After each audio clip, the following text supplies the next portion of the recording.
നമസ്കാരം. ഫേസ്ബുക്കിൽ എനിക്കൊരു സുഹൃത്തുണ്ട്, വിനോദ് പൊറ്റക്കാട് എന്ന നാമധാരി. ഫേസ്ബുക്കിലെ ഹാൻഡിലിൻ്റെ പേരാണ് പറയുന്നത്. അദ്ദേഹത്തിൻ്റെ ഔദ്യോഗിക നാമവും അതുതന്നെയാണ്. അദ്ദേഹം വളരെ രസകരമായിട്ടുള്ള പല പോസ്റ്റുകളും ഫേസ്ബുക്കിലൂടെ പങ്കുവയ്ക്കാറുണ്ട്. ഈ കഴിഞ്ഞ ദിവസം നല്ല മണിക്കൂറുകൾക്ക് മുമ്പ് അദ്ദേഹം പങ്കുവച്ചൊരു പോസ്റ്റ് ശ്രദ്ധയിൽപ്പെട്ടു. വളരെ കൗതുകകരമായൊരു വിഷയമായിരുന്നു. അദ്ദേഹത്തിൻ്റെ ആ ഒരു പോസ്റ്റ്, അദ്ദേഹം എഴുതിയിരിക്കുന്ന വരികൾ വളരെ ചുരുക്കമേ ഉള്ളൂ. ആ വരിയുടെ കാരണവും അതിൻ്റെ ഒരു പ്രസക്തിയും നമുക്ക് ചർച്ച ചെയ്യാം. അതിനു മുമ്പ് ആ വരികൾ ഞാൻ പ്രേക്ഷകരുമായി ഒന്ന് പങ്കുവയ്ക്കാം. ഇവന്മാർ പൊതുജനങ്ങളോട് BJP വിജയം = EVM തട്ടിപ്പ്, വോട്ട് ചോരി എന്നൊക്കെ ആണെങ്കിലും അടച്ചിട്ട ഹാളുകളിൽ സഹപ്രവർത്തകരോട് പറയാനുള്ളത് എന്താണെന്ന് നോക്കുക. ഇത്രയും പറഞ്ഞതിന് ശേഷം അദ്ദേഹം ഒരു വീഡിയോ പങ്കുവച്ചിട്ടുണ്ട്. ആ വീഡിയോയിൽ കാണപ്പെടുന്ന വ്യക്തി കമ്മ്യൂണിസ്റ്റ് പാർട്ടിയുടെ എറണാകുളം ജില്ലാ സെക്രട്ടറി മോഹനനാണ്.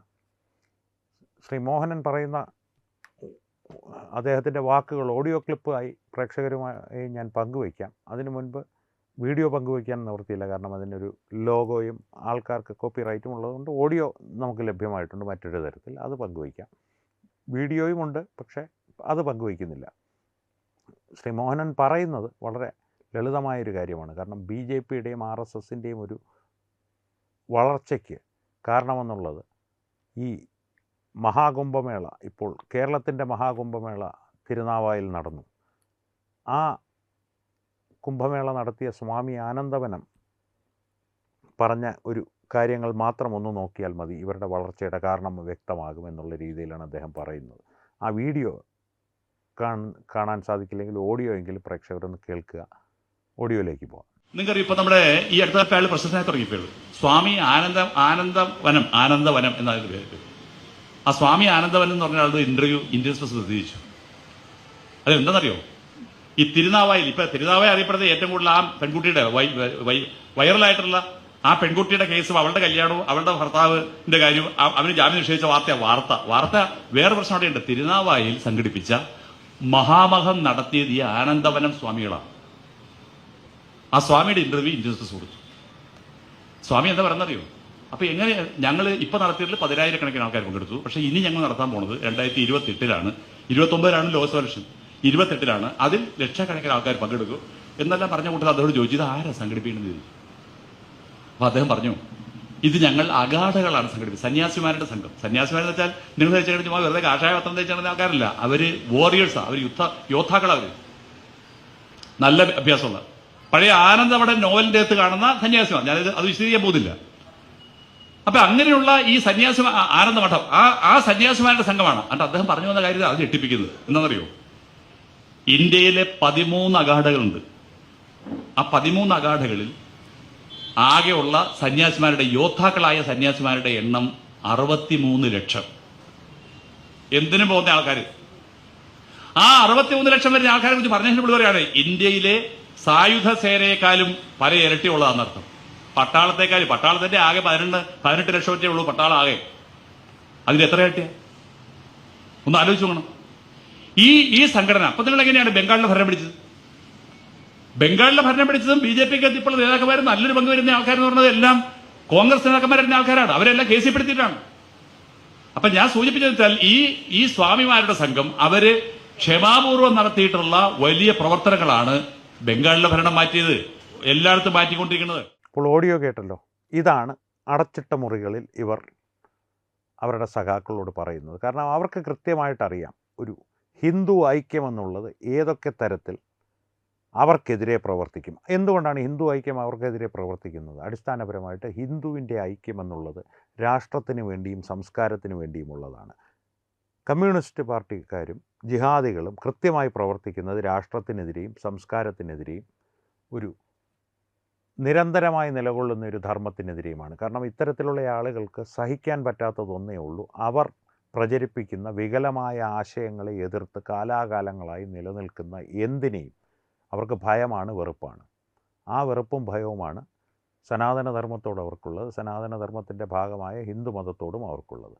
ഈ ഹിന്ദുമതത്തിൻ്റെ ഒരു ഐക്യമെന്നുള്ളത് കാലാകാലങ്ങളായി RSSലൂടെ സാധ്യമാകുന്നത് കണ്ട് അവരുടെ ഉള്ളിൽ വളരുന്ന അസ്വസ്ഥത എന്നുള്ളത് വളരെ വലുതാണ്. ആ അസ്വസ്ഥതയുടെ പ്രതിഫലനമായിട്ടാണ് പലപ്പോഴും RSSൻ്റെ രാഷ്ട്രീയ കരമം തന്നെ എന്ന് വേണമെങ്കിൽ പറയാവുന്ന, അല്ലെങ്കിൽ RSSൻ്റെ ഒരു കുടക്കീഴിൽ തന്നെ വരുന്ന BJPയുടെ രാഷ്ട്രീയ വിജയങ്ങളെ വോട്ട് ചോരി, EVM തട്ടിപ്പ് തുടങ്ങിയ കപടവാദങ്ങൾ ഉന്നയിച്ച് നിസ്സാരവൽക്കരിക്കുവാനോ അല്ലെങ്കിൽ അതിലൊരു ആശയക്കുഴപ്പം സമ്മതിദായകർക്കിടയിൽ സൃഷ്ടിക്കുവാനോ ഇവർ നിരന്തരമായി ശ്രമിച്ചുകൊണ്ടിരിക്കുന്നത്. കമ്മ്യൂണിസ്റ്റ് പാർട്ടിക്കാരത് പറയാറുണ്ട്, കോൺഗ്രസ്സുകാരാണത് ഇട്ട് കൊടുക്കുന്നത്. കമ്മ്യൂണിസ്റ്റ് പാർട്ടിക്കാർ അടിസ്ഥാനപരമായിട്ട് ജിഹാദികളുടെ കുഴലൂത്തുകാരാണെങ്കിലും കേന്ദ്രത്തിൽ ഒരു ഭരണ സംവിധാനത്തിനുള്ളിലെത്തുമ്പോൾ, ഭരണത്തിൻ്റെ ഇടനാഴികളിലെത്തുമ്പോൾ അടിസ്ഥാനപരമായിട്ട് സീതാറാം യെച്ചൂരി മുതൽ ഇപ്പോഴുള്ള MA ബേബി വരെ വിവിധ തലങ്ങളിൽ കോൺഗ്രസ്സുകാരുടെ അലക്കുകാരാണ്. അതുകൊണ്ട് തന്നെ അവർ കോൺഗ്രസ്സുകാർ പറയുന്നത് എന്തും അവിടെ ഏറ്റുപാടും. ആ ഏറ്റുപാടുന്ന പാട്ട് ജിഹാദികളെ സന്തോഷിപ്പിക്കുന്ന പാട്ടാണെങ്കിൽ അവർ കുറേ കൂടി കോൺഗ്രസ്സുകാരെക്കാൾ ഉച്ചത്തിൽ അത് ഏറ്റുപാടും. അത്തരത്തിലുള്ള തട്ടിപ്പുകളെല്ലാം പറയുമ്പോൾ ഈ മോഹനെ പോലെ, മോഹൻ്റെ വ്യക്തിപരമായി അദ്ദേഹത്തിൻ്റെ രാഷ്ട്രീയത്തോടെല്ലാം എതിർപ്പുണ്ടെങ്കിലും കാലാകാലങ്ങളായി ഈ ഗ്രൗണ്ടിൽ നിന്ന് പണി പഠിച്ചതെന്ന് പറയില്ലേ, അതായത് പണിയെടുത്ത് പണി പഠിച്ച രാഷ്ട്രീയക്കാരനാണെന്ന്. നല്ലതോ ചീത്തയോ ആയ രാഷ്ട്രീയക്കാരൻ എന്നുള്ളൊരു തരംതിരിവൊന്നും അല്ല ഞാൻ പറയുന്നത്. ഫീൽഡിൽ പണിയെടുത്ത് പ്രവൃത്തി പരിചയമുള്ളൊരു രാഷ്ട്രീയക്കാരനാണ്. അതുകൊണ്ട് തന്നെ ഇത്തരത്തിലുള്ള കാര്യങ്ങളിൽ മോഹനൻ്റെ വിശകലനങ്ങൾ കുറേ കൂടി കൃത്യമായിരിക്കും. കാരണം ഗ്രൗണ്ട് റിയാലിറ്റി അദ്ദേഹത്തിന് അറിയാം. അദ്ദേഹത്തിന് മാത്രമല്ല, കമ്മ്യൂണിസ്റ്റ് പാർട്ടിയിൽ ഒരുവിധപ്പെട്ട വെളിവും വെള്ളിയാഴ്ചയുമുള്ള സാമാന്യബോധമുള്ള ഒരുവിധപ്പെട്ട എല്ലാ നേതാക്കൾക്കും ഈ ഒരു യാഥാർത്ഥ്യം, മുൻപിലുള്ള യാഥാർത്ഥ്യം വ്യക്തമാണ്. ആ യാഥാർത്ഥ്യത്തെ തിരിച്ചറിഞ്ഞ് അവർ സ്വന്തം അണികളോട് ആ വിവരങ്ങൾ പങ്കുവെച്ചു തുടങ്ങി.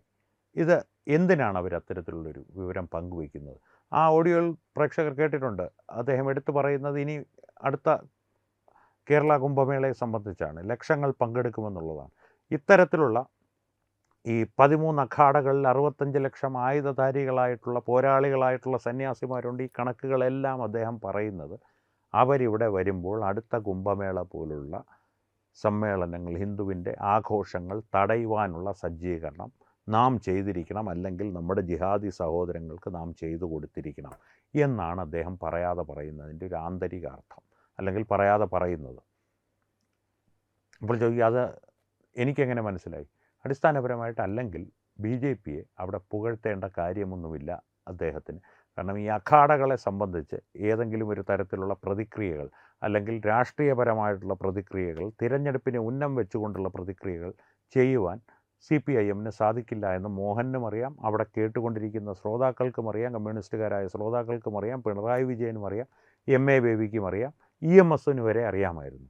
അതുകൊണ്ട് തന്നെ അത്തരത്തിലുള്ള എന്തെങ്കിലും ഒരു തന്ത്രത്തിൻ്റെ ചർച്ചയോ അല്ലെങ്കിൽ ഒരു തന്ത്ര വികസനമോ യുദ്ധതന്ത്രത്തിൻ്റെ ഒരു സൃഷ്ടിയോ ഒന്നുമല്ല അവിടെ നടന്നുകൊണ്ടിരിക്കുന്നത്. അടിസ്ഥാനപരമായി ഇത്തരത്തിലുള്ള കർമ്മങ്ങളും ആഘോഷങ്ങളും ഹിന്ദുക്കൾ പുതിയതായി തുടങ്ങുകയാണെങ്കിൽ, അല്ലെങ്കിൽ പഴയ ഏതെങ്കിലും ഒരു കാലാകാലങ്ങൾക്ക് മുമ്പ് അല്ലെങ്കിൽ വളരെ വർഷങ്ങൾക്ക് മുമ്പ് കൈവിട്ടു പോയ ഏതെങ്കിലും ഒരു ആചാരം, മഹത്തായ ഒരു സംസ്കൃതത്തെ തിരിച്ചു പിടിക്കുവാൻ ഹിന്ദുക്കൾ ശ്രമിക്കുകയാണെങ്കിൽ ഒന്നെങ്കിൽ അത് തടസ്സപ്പെടുത്തുക, അല്ലെങ്കിൽ അത് കൈയടക്കി തങ്ങളുടേതാക്കി മാറ്റുക.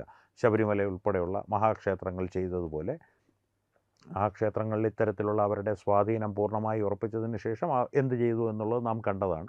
അത്തരത്തിലുള്ളൊരു സ്വാധീനം ഉറപ്പിക്കുവാൻ ശ്രമിക്കുക. ആ ഒരു സ്വാധീനം അവർക്ക് ഈ ആഘോഷങ്ങൾക്കും ആരാധനാലയങ്ങൾക്കും മേലും ഉണ്ടാക്കുവാൻ സാധിച്ചില്ലെങ്കിൽ തീർച്ചയായും ആ ആരാധനാലയങ്ങളെ നശിപ്പിക്കുക, ആഘോഷങ്ങളെ തടസ്സപ്പെടുത്തുക, ഇത്തരത്തിലുള്ള പ്രക്രിയകൾക്ക് വേണ്ടി മുന്നൊരുക്കങ്ങൾ തുടങ്ങിക്കൊള്ളൂ എന്നുള്ള ഒരു സൂചന മാത്രമാണ് മോഹനൻ്റെ ഈ വാക്കുകളെന്നാണ് എൻ്റെ വ്യക്തിപരമായിട്ടുള്ള അഭിപ്രായം. അപ്പോൾ പ്രേക്ഷകരുടെ ഈ വിഷയത്തെ സംബന്ധിച്ചുള്ള അഭിപ്രായങ്ങൾ തീർച്ചയായും കമൻറ്റുകളിലൂടെ ഞങ്ങളുമായി പങ്കുവയ്ക്കുക.